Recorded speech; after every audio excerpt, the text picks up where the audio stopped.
Selamat datang di channel Alur Donghua.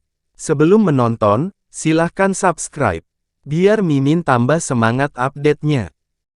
Apa yang kamu katakan masuk akal juga.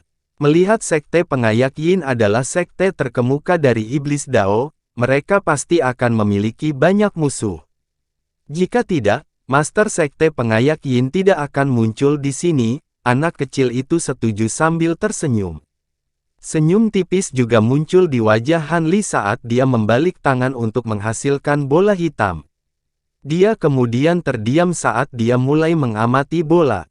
Namun, hanya beberapa saat berlalu sebelum dia tiba-tiba menepuk kantong penyimpanannya untuk memanggil sebuah kotak kayu. Dia meniup ke arah kotak, dan tutupnya terlepas dengan sendirinya.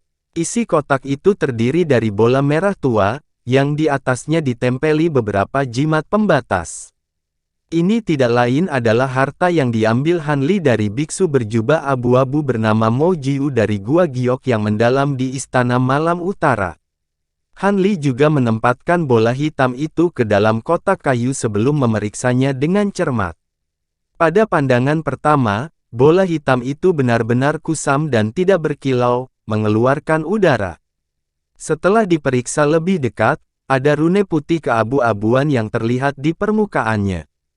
Pada saat yang sama, Han Li dapat menggunakan indera spiritualnya untuk mengintip lebih dalam ke dalam bola. Di mana dia menemukan bahwa ada awan miniatur kabut hitam pekat yang terletak di dalamnya. Semua awan ini berjatuhan dan bergelombang tidak menentu, dan mereka tampaknya dijiwai dengan ki jahat yang sangat menakutkan dan murni. Setelah beberapa lama Han Li menarik pandangannya dari bola hitam sebelum mengalihkan perhatiannya ke bola merah lagi. Setelah penilaian singkat, dia menemukan bahwa ada juga kekuatan spiritual atribut api yang bersembunyi di dalamnya. Dia membelai dagunya saat ekspresi kontemplatif muncul di wajahnya. Saya tidak berpikir bahwa seseorang akan mampu memurnikan bom petir di dunia manusia, bahkan di zaman kuno. Saya bertanya-tanya apakah para kultivator kuno menemukan metode penyempurnaan sendiri atau seseorang dari alam roh menganugerahkan metode pada mereka. Han Li sedikit terkejut mendengar ini. Bom guntur, mereka berasal dari alam roh. Tapi setelah menggunakan teknik pencarian jiwa, sepertinya pria itu mendapat kesan bahwa mereka dikenal sebagai manik-manik penakluk abadi. Mereka tampaknya sangat kuat, dan bahkan kultivator transformasi dewa tidak akan bisa bertahan tanpa cedera jika mereka terkena manik ini. Bentuknya sedikit berbeda dari yang saya kenal, tapi ini pasti bom guntur. Hanya saja dua yang Anda miliki sangat kasar, yang menunjukkan bahwa mereka mungkin ditolak dari alam roh. Namun, mereka tentu layak menyandang gelar manik penakluk abadi di dunia manusia, jawab anak kecil itu. Ini adalah harta yang digunakan oleh para kultivator di alam roh. Han Li bertanya dengan alis berkerut. Tentu saja kultivator dapat menggunakan hal-hal ini, tetapi awalnya disempurnakan untuk digunakan oleh manusia. Mereka hanya menyebar ke lingkaran kultivator setelah itu. Ini adalah salah satu dari sedikit harta yang kuat dapat digunakan oleh manusia di alam roh, bahkan tanpa kekuatan sihir. Namun, karena kekuatan mereka yang sangat besar dan proses rumit yang diperlukan untuk menyempurnakannya, sangat jarang kultivator akan menyempurnakan barang-barang tersebut. Ada juga sangat sedikit orang yang mengetahui metode penyempurnaan. Jelas anak kecil itu. Bahkan manusia bisa menggunakannya. Lalu mengapa para kultivator alam roh menyempurnakan hal-hal ini? Han Li agak bingung. Sulit untuk menguraikan alasan yang mendasarinya, tetapi kamu akan dapat mengetahuinya sendiri setelah kamu naik ke alam roh. Anak kecil itu memberikan jawaban yang agak ambigu. Han Li ingin mengajukan pertanyaan lebih lanjut, tetapi ini adalah masalah tentang alam roh, jadi tidak ada hubungannya dengan dia saat ini. Karena itu, dia menutup kotak kayu untuk menyimpan kedua bola itu dan mengesampingkan topik pembicaraan ini untuk saat ini. Itu tentu hal yang baik bahwa dia telah mendapatkan sepasang harta yang begitu kuat. Mungkin dia akan memiliki kesempatan untuk menggunakannya di masa depan. Pada saat ini, kepala hantu yang dimanifestasikan dari Unbroken Cinque Devils telah menghancurkan ketiga mayat itu ke tanah di kejauhan. Bahkan dengan kekuatan Midnight Chainsaw Stage, ketiga mayat itu tidak berdaya untuk melawan mengingat kecepatan mereka telah terhambat secara signifikan. Dengan demikian, kelima iblis itu mengunyah tubuh mereka, menyerap ki mayat murni di tubuh mereka. Han Li tahu bahwa ketiga mayat ini akan segera dilahap habis, jadi dia mulai mempertimbangkan bagaimana dia akan menyusup ke sekte pengayak Yin. Dengan kemampuannya saat ini, selama dia bisa mengumpulkan pengetahuan tentang batasan yang tersebar di seluruh sekte Yin Shifting, dia bisa menyusup dengan mudah. Setengah tahun kemudian, seluruh Great Jin gempar. Dalam rentang waktu setengah tahun, 7 atau 8 kultivator Naschen Soul dari sekte Yin Shifting, termasuk Master Sekte, menghilang dengan cepat. Semua lampu jiwa mereka, yang terletak di area rahasia di dalam sekte, juga telah padam sepenuhnya, dengan demikian menunjukkan bahwa mereka telah mati. Yang lebih aneh lagi adalah bahwa lebih banyak dari para kultivator itu telah binasa di dalam sekte pengayak Yin yang berada di luar. Seolah-olah musuh tak terlihat telah menyusup ke sekte tersebut, dan secara khusus menargetkan kultivator mereka yang paling kuat. Sejak sesepuh pertama terbunuh, petinggi sekte pengayak Yin telah melakukan pencarian menyeluruh di dalam sekte dan juga mengaktifkan semua batasan. Namun, semua upaya mereka tidak membuahkan hasil karena semakin banyak tetua yang terbunuh satu demi satu. Semua petinggi dari sekte pengayak Yin merasa ngeri, dan pada akhirnya, para tetua harus hidup bersama dalam kelompok dan tidak pernah berpisah satu sama lain. Baru setelah itu mereka bisa tetap aman. Namun, semua tetua sekte penyaringan Yin yang sedang menjalankan tugas kemudian mulai mati secara berurutan. Semua kultivator Naschen Soul yang tersisa di sekte Yin Shifting sama sekali tidak tahu apa yang harus dilakukan.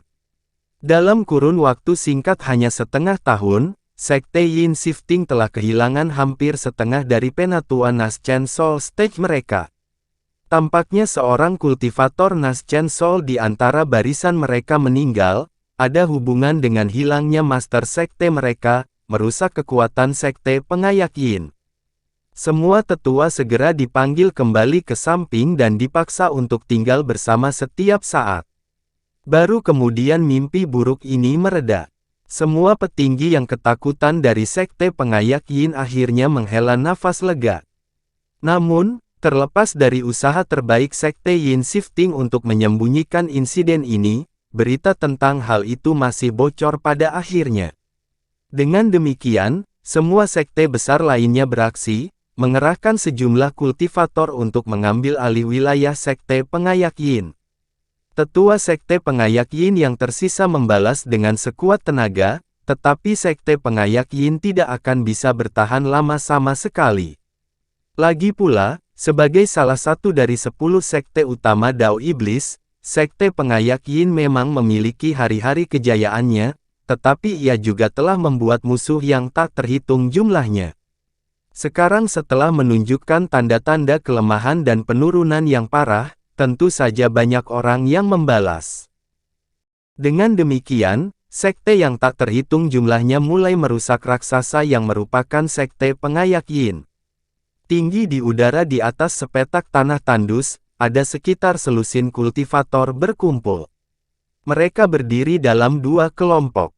Namun, di tengah antara kelompok itu ada dua pemuda yang terlibat dalam pertempuran sengit. Salah satunya memanipulasi pedang terbang biru. Sementara yang lain menggunakan pedang terbang merah, dan benturan antara kedua senjata menampilkan pertunjukan cahaya yang spektakuler di tengah semburan ledakan yang menggema. Semua kultivator yang menonton mengenakan ekspresi bersemangat, dan mengobrol di antara mereka sendiri dengan suara pelan. Orang-orang ini semuanya adalah pria dan wanita muda yang tampak berusia remaja, dan mereka semua berada di tahap pemadatan ki, bahkan tidak ada satupun kultivator pendirian yayasan di antara mereka. Dari pakaian identik mereka, dapat dilihat bahwa mereka kemungkinan besar adalah murid kelas rendah dari keluarga besar atau sekte terdekat. Namun, mereka berkumpul di sini untuk bertempur karena suatu alasan.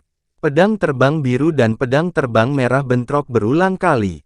Pedang biru itu tampaknya telah berada di atas angin, dan pedang merah itu perlahan-lahan dipaksa mundur. Tes, Azure Spirit Sword memang cukup kuat. Sepertinya Senior Lin akan menang, kata seorang wanita muda cantik kepada pemuda di sebelahnya dengan senyum di wajahnya.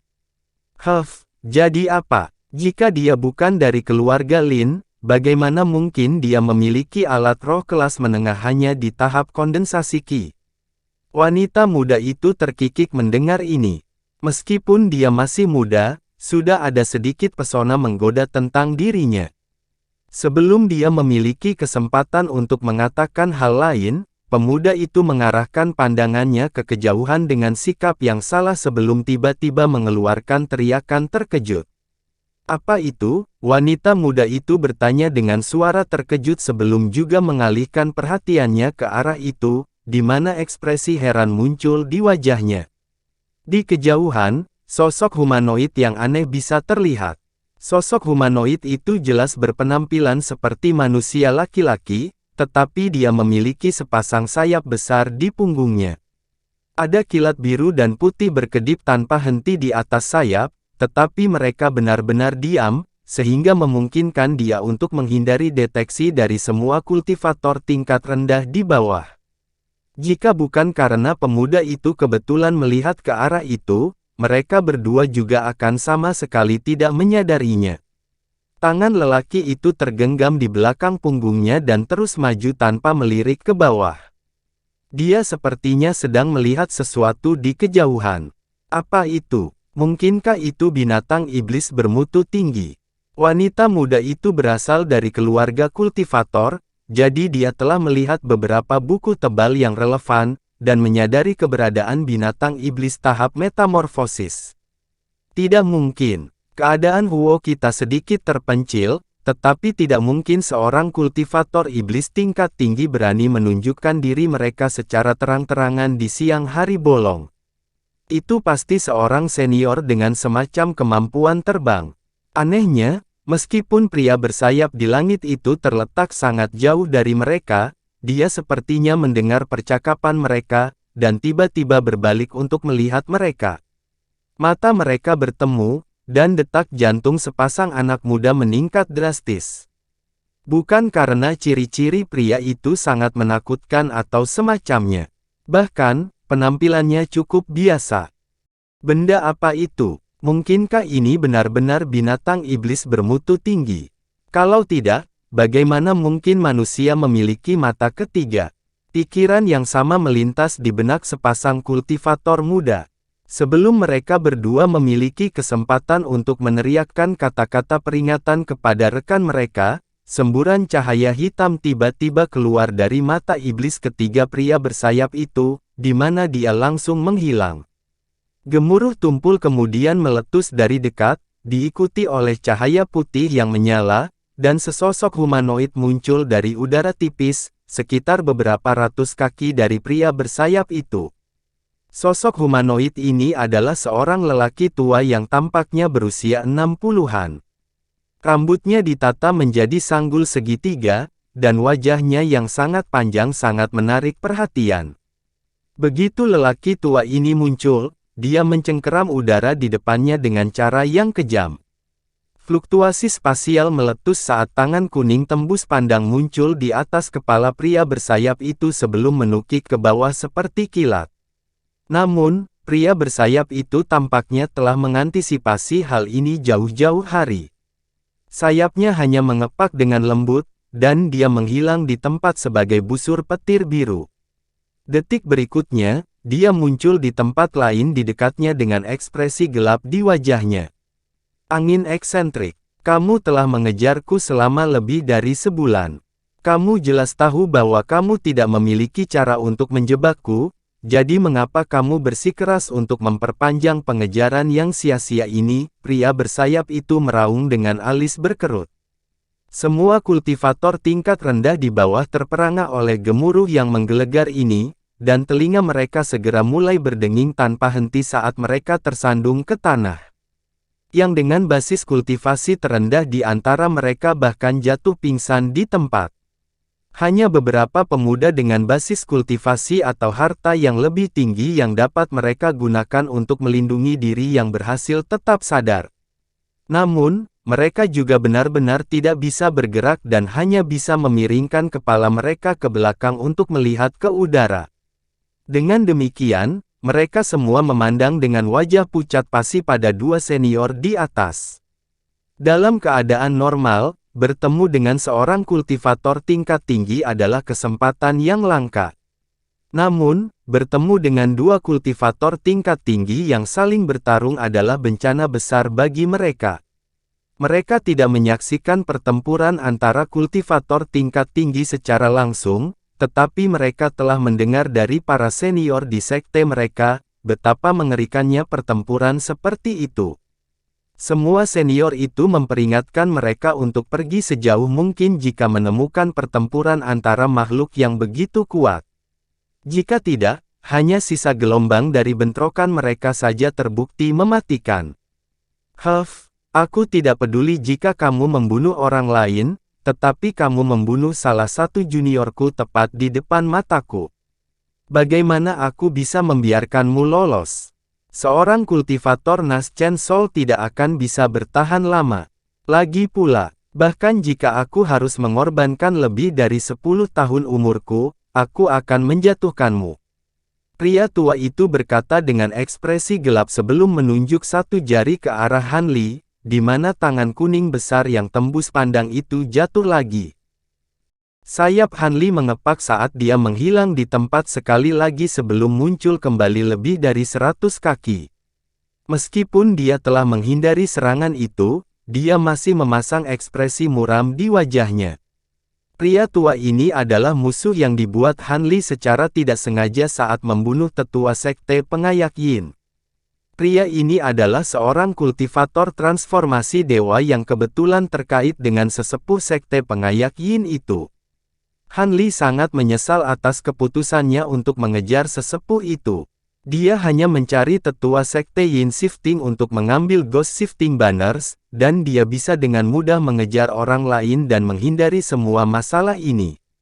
Pada saat itu, ketika angin eksentrik ini bersama tetua sekte Yin Shifting itu, dia telah menyembunyikan basis kultivasinya, yang membuatnya tampak seorang kultivator jiwa baru lahir awal. Karena itu, Han Li tidak menghiraukan pria ini dan menyusun strategi untuk memancing sesepuh sekte pengayak Yin itu. Namun, Eccentric Wind juga tiba di lokasi tepat pada waktunya untuk menyaksikan Han Li membunuh sesepuh itu. Dia segera meledak menjadi kemarahan yang menggelegar dan mengungkapkan basis kultivasi tahap transformasi dewa yang menakjubkan sebelum menerkam ke arah Han Li. Jika bukan karena sayap badai Han Li dan transformasi 9 Gale, dia kemungkinan besar akan ditangkap. Maka dimulailah hidupnya dalam pelarian. Jika dia mengikuti rencana awalnya, dia akan terus mengintai di sekte Yin Shifting selama beberapa bulan untuk melihat apakah dia bisa mengambil beberapa tetua lagi. Namun, sekarang dia dikejar oleh seorang kultivator transformasi dewa. Dia harus melepaskan rencana itu dan melarikan diri untuk hidupnya. Pada tingkat kekuatannya saat ini, kultivator transformasi dewa adalah satu-satunya makhluk yang harus diwaspadai di dunia ini. Dia sekarang sedang diburu oleh salah satu dari sedikit kultivator transformasi dewa di dunia manusia. Angin eksentrik ini sangat ingin menangkapnya sehingga dia bahkan rela mengorbankan sebagian dari umurnya untuk mengejarnya. Meskipun teknik gerakannya sedikit lebih rendah dari Han Li, basis kultivasi superiornya menjembatani celah ini, sehingga memungkinkan dia untuk mengikuti Han Li. Selain itu, dia pasti memasang semacam alat pelacak pada Han Li karena dia selalu bisa melacaknya, bahkan Han Li telah membuka jarak di antara mereka. Han Li telah memeriksa tubuhnya beberapa kali, tetapi tidak dapat menemukan sesuatu yang salah. Hal ini membuat Han Li semakin waspada terhadap eksentrik Qin, dan dia memutuskan untuk mencoba dan melemahkan lawannya daripada terus melarikan diri. Dia tahu keterbatasan para kultivator transformasi dewa, dan dia berencana untuk menggunakan susu roh tahun segudang untuk menghabiskan kekuatan sihir lawannya, lalu meninggalkannya untuk selamanya. Namun, Han Li benar-benar terdiam setelah setengah bulan. Mungkin angin eksentrik ini juga memiliki susu roh tahun segudang, dalam hal apapun, dia dapat terus mengejar Han Li melalui beberapa negara bagian, dan ki spiritualnya tampaknya tidak berkurang sedikit pun. Tetapi sekali lagi, sebagai seorang kultivator transformasi dewa, tidak mengherankan jika dia memiliki susu roh tahun segudang. Han Li benar-benar hampir ditangkap oleh pengejarnya dalam beberapa kesempatan, dan hanya berhasil melarikan diri melalui penggunaan beberapa hartanya. Selama beberapa pertemuan mereka, Han Li telah mencoba membujuk angin eksentrik untuk menyerah dalam pengejaran sia-sia ini, mengingat dia bukan seorang kultivator sekte pengayak Yin, jadi tidak perlu bagi mereka untuk terlibat dalam pertempuran sampai mati. Namun, angin eksentrik ini tampaknya menjadi sangat frustrasi dan terhina karena tidak dapat menangkap Han Li bahkan setelah sekian lama. Karena itu, dia menepis semua usaha persuasi Han Li dan malah mencoba membujuk Han Li untuk menyerah. Dalam hal ini dia akan diberikan kematian yang cepat dan tanpa rasa sakit. Maka, keduanya melanjutkan permainan kucing-kucingan ini selama beberapa hari sebelum akhirnya tiba di tempat ini. Pada saat ini, Han Li akhirnya berhenti dan memutuskan untuk terlibat dalam bentrokan dengan kultivator transformasi dewa ini. Ini juga akan menjadi kesempatan yang baik baginya untuk menilai kesenjangan antara dirinya dan seorang kultivator transformasi dewa. Lagi pula, jika terus berlanjut seperti ini, dia harus menggunakan sayap badai petirnya cukup sering, dan dia akan benar-benar berada dalam masalah setelah petir iblis Devil Bane di pedang Azure Bambu Cloud Swarm miliknya habis. Tentu saja, apa yang tidak diketahui Han Li adalah bahwa meskipun angin eksentrik ini bertindak keras, dia sebenarnya juga menganggap Han Li sangat merepotkan untuk dihadapi. Han Li memiliki lebih dari 2 kali kekuatan sihir dari seorang kultivator Nas Chen Soul biasa, itu sudah sangat jelas baginya. Namun, apa yang menurut pria tua itu paling sulit untuk dihadapi adalah sayap badai Han Li. Angin eksentrik juga memiliki teknik gerakan yang cukup kuat, tetapi dia masih tidak dapat menangkap Han Li meskipun basis kultivasinya unggul. Dia sebenarnya tidak terlalu dekat hubungannya dengan sesepuh sekte Yin Shifting itu. Dia hanyalah salah satu keturunan juniornya. Namun, karena semakin banyak tetua sekte pengayak Yin terbunuh, jadi mereka mengira pelakunya kultivator transformasi dewa, jadi mereka segera mencari bantuan darinya. Melihat tetua sekte pengayak Yin adalah salah satu dari sedikit junior yang masih mengetahui keberadaannya, eksentrik Qin tidak tahan untuk menolaknya dan menemaninya ke sekte pengayak Yin. Hanya ada beberapa kultivator transformasi dewa di Great Jin, dan tidak peduli siapa yang menargetkan sekte pengayak Yin, mereka pasti akan mundur jika angin eksentrik membela sekte tersebut. Karena itu, dia telah melemparkan teknik rahasia ke tetua ini yang akan membuatnya dapat dikenali oleh semua kultivator transformasi dewa yang akrab dengan angin eksentrik. Pada saat yang sama, dia mengerahkan beberapa orang untuk mengunjungi para kultivator transformasi dewa ini, dan menanyakan siapa di antara mereka yang berada di balik semua ini.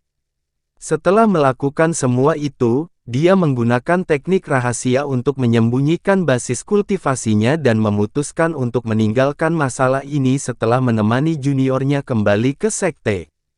Adapun apakah sekte Yin Shifting jatuh atau tidak, itu tentu saja tidak masalah sedikit pun baginya. Namun, dalam kepuasannya, dia membiarkan Han Li membunuh sesepuh sekte pengayak Yin tepat di bawah hidungnya. Jika dia benar-benar adalah kultivator transformasi dewa lainnya, maka eksentrik Qin tidak akan menantangnya, dan dia hanya akan dipaksa untuk menelan pil pahit itu. Lagi pula, jika makhluk sekaliber mereka terlibat dalam pertempuran, hilangnya umur akan menjadi harga yang terlalu berat untuk dibayar bagi kedua belah pihak. Namun, setelah mengidentifikasi Han Li hanya berada di tahap akhir jiwa baru lahir, dia segera memutuskan untuk membunuhnya. Sial baginya, teknik gerakan Han Li dan kemampuan lainnya sangat sulit untuk dihadapi, membuatnya tidak dapat mengejarnya bahkan setelah sekitar 1 bulan. Dia telah menghabiskan beberapa tahun masa hidupnya, dan hampir setengah dari botol kecil susu semangat tahun segudang yang dia miliki telah habis juga. Jika dia menyerah sekarang, dia tidak bisa menelan harga dirinya dan membiarkan Han Li pergi.